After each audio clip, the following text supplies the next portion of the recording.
In a lot of these videos, I talk about what I learned. Well, in some ways, I'm still learning to do or to add or to apply. But I think it's as valuable to think about what not to do or how to um, pretty much like what I had in mind that I wanted to say. Sorry, I lost my thought there.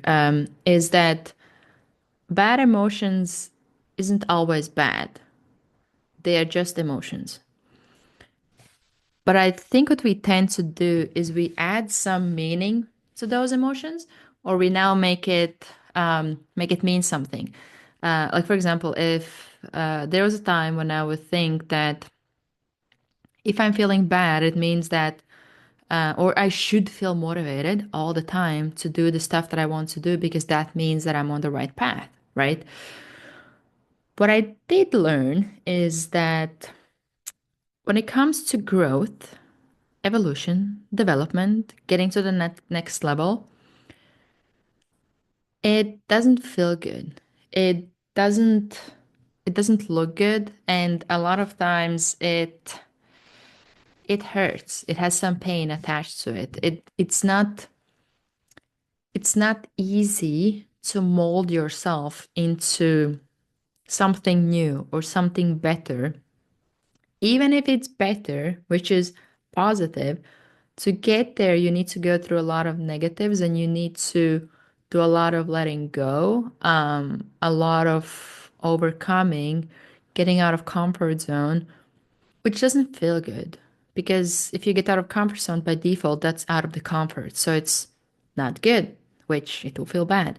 But as you, I think what has helped me is to change the way I look at the bad emotions. Because for me, feeling bad doesn't equal something bad. It doesn't equal something being wrong. Sometimes it does, but then I usually try to go within and try to identify which one it is. Um, Usually, when I feel mentally, emotionally stretched, and for the most part at this point, I'll be aware that I'm going through the phase where I'm actually trying to level up, get to the next stage, which I would say currently I'm going through that. Um, that's when I I don't feel motivated. I don't feel energized. At this point, I probably have worked, I don't know, for at least 10 hours, if not more, probably 12. Um, I haven't really stopped working. I stopped only to do my workouts that I'm doing for 75 hard, but that's about it. The rest of the day has been just working. I barely had time to eat. My brain is barely working. You might see that. I'm not fully connecting the dots where I usually would. But I don't look at it as a bad thing. I know that I'm currently in the phase where it won't feel good most of the time. By the time that I get at the end of the day, when I have finished all the things that I set out for my day, I feel great. During the day, as I go through them and with each task, um, and those tasks are like quite demanding, I feel more tired, I feel more depleted, and I look ahead and I still have far way to go until I'm done with the task that I have set out for myself.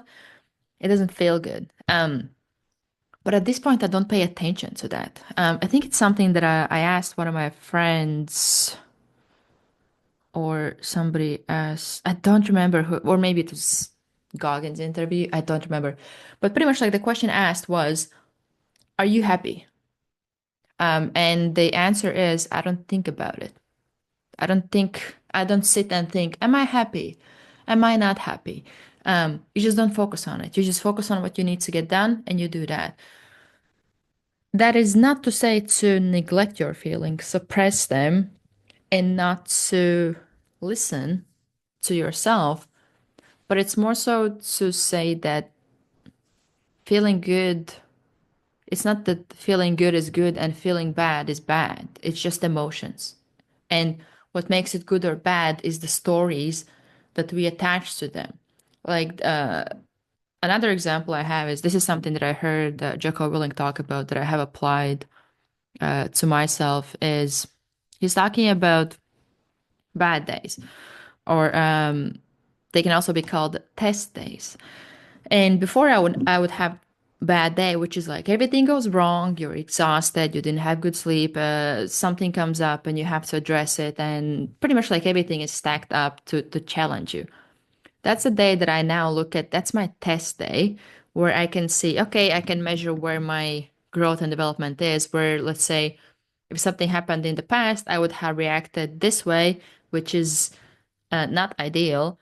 And then when it happens now, I react this way, which is way better. So that's where I can measure, okay, so when I'm off track, which when usually when things go perfectly, it's hard for us to assess our growth because you just what do you measure it by? Because you feel good, everything is going smoothly. When things start to go wrong, that's where you can really see or assess what's your growth level because that's when you are tested.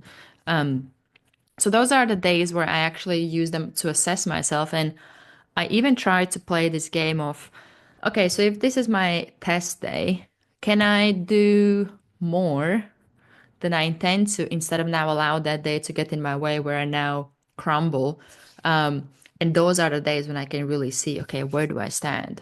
And again, I don't attach good or bad to it. It's just like, okay, this is where I am.